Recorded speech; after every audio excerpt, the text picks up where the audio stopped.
It is programming these children to have patriotic views. And what is that saying about us as a country if we feel that we have to do that? If you want to instill patriotism, you teach. You teach about the history of the country.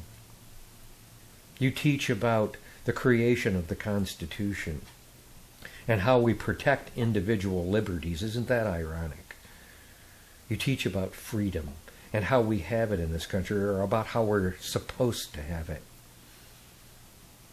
And you get people to embrace those principles and to embrace the idea of passing it on to another generation.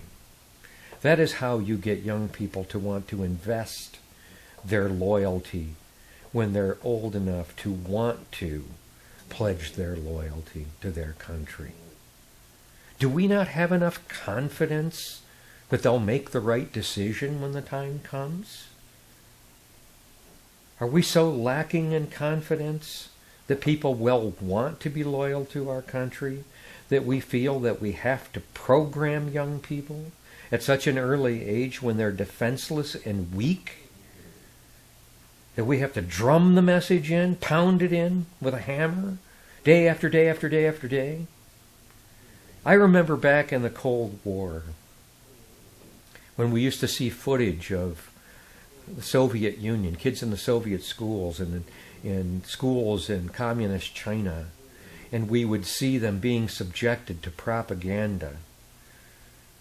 You know, kids singing about Chairman Mao and that sort of thing, doing their patriotic songs and whatnot. And people here used to recoil with horror that these kids were being brainwashed. Well, what are we doing with these pledge recitation programs? Isn't it the same thing? How can we excuse that? How can we excuse that? By the way, if you're hearing a noise in the background, it's my dog snoring. Try not to let it bother you. So I really have to question this pledge concept at the elementary level and beyond. It really serves no useful purpose. I would love to see these legislators tell us in logical terms how these recitation programs serve the kids. They don't serve the kids. They serve the purposes of adults with agendas. People who want to pound their chests and wave the flag and pretend like they're doing something. Have we solved all of the problems in this state to the degree where this has floated to the top priority? I hardly think so. But here we are. Here we are. And now my concern has to shift not to whether or not this is a good idea, but to something else. How do we protect the kids of Michigan from what these legislators have wrought? Or in the case of schools that are already doing voluntary pledge programs, how do we protect them from the school administrators who are generally doing a very bad job, I think, of handling students who opt out, or kids of parents who opt them out? You know, I think back to 3 years ago, Arlene came to me and was aware of a student in the Traverse City area who, this mother, single mother, was an atheist. And her first grade daughter, she did not want her to pledge to one nation under God, and asked that she be removed from that activity. And her daughter was asked to stand in the hallway. Dangerous way to go about it. Dangerous way. You know, everybody can see who is opting out. It's like painting a target on the child's back. It's an invitation for bullying, intimidation, ostracism. Not a good way to deal with it. And this mother was concerned about the way it was being handled, The teachers and the principal at the school were not especially sensitive. She didn't know what to do. And Arlene called me to see, if I knew people in the district, and we brainstormed, and it was a tough situation to deal with because the mother did not want to file a formal complaint because she felt it would exacerbate matters, and we tried to do what we could do, but it was a lot like trying to bowl with a ball that is 20 pounds and has no holes in it. It was hard to get a handle on things.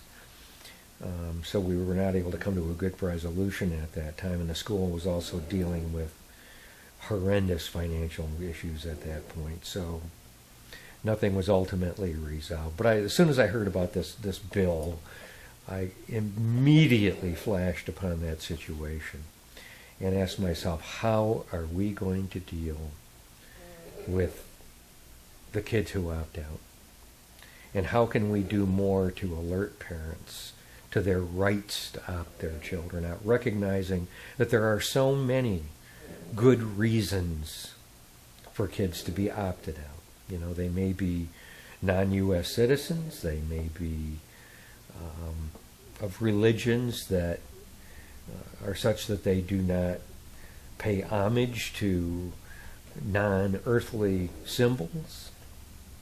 They may be like us and object to the under God clause. They may object to loyalty oaths. They may object to having people under the age of consent make these kind of obligations. There can be all sorts of issues of conscience that would make them want to opt their kids out of these programs. They have nothing to do with patriotism.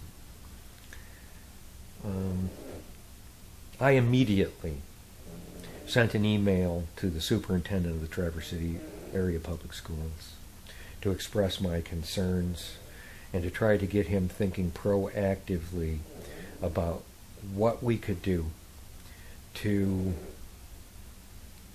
do a better job about protecting students. In the process of writing that email, I was hit very quickly with some ideas for things we could do differently. And rather than to get into all the details of what I said to the superintendent, I guess I'd rather talk about the outgrowth of those ideas. Basically what I came up with and what I've been working on since is a concept of creating model school policy for, one, informing families of their constitutional rights, but also facilitating student opt-outs of pledge recitation programs. And this does not negate the importance, by the way, of pursuing the constitutional issue on the Under God Clause. That's still very important. It hopefully will be resolved to our liking at some point, although when that happens, that very likely will just remove that clause from the pledge if it's dealt with as it should be. The pledge will still be an issue.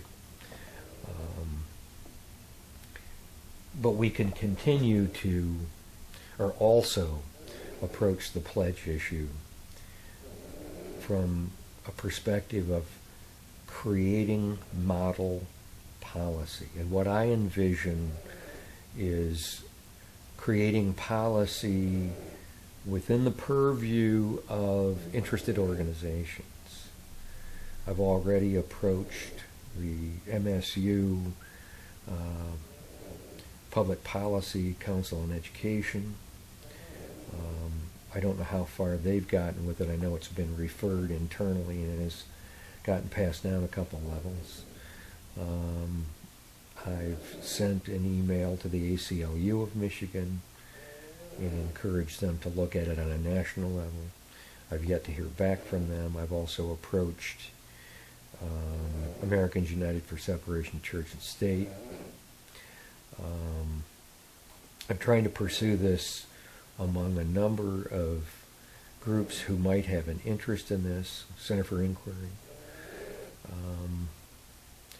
I think it's best approached on a national level where we could bring in expert resources, particularly educators, child psychologists, who can weigh in on issues involved across the board on the pledge issue, certainly on how elementary students, they're not going to understand it, but also on the impact of bullying, ostracism, ridicule, which can extend not only to the individual students in question, but to other members of their family, brothers, sisters, moms, dads, whoever. It can turn into a real ugly situation if the opt-outs are not handled properly. So the sort of model policy I envision deals with a component of notice, where regularly, at least once a marking period, perhaps once a month, notice would be sent out to families advising them of their constitutional rights to opt out, reminding them that there are very, very good reasons for opting out that have nothing to do with patriotism. Perhaps advising them of the procedures for who to contact within the school, etc., and so on, for seeking an opt-out.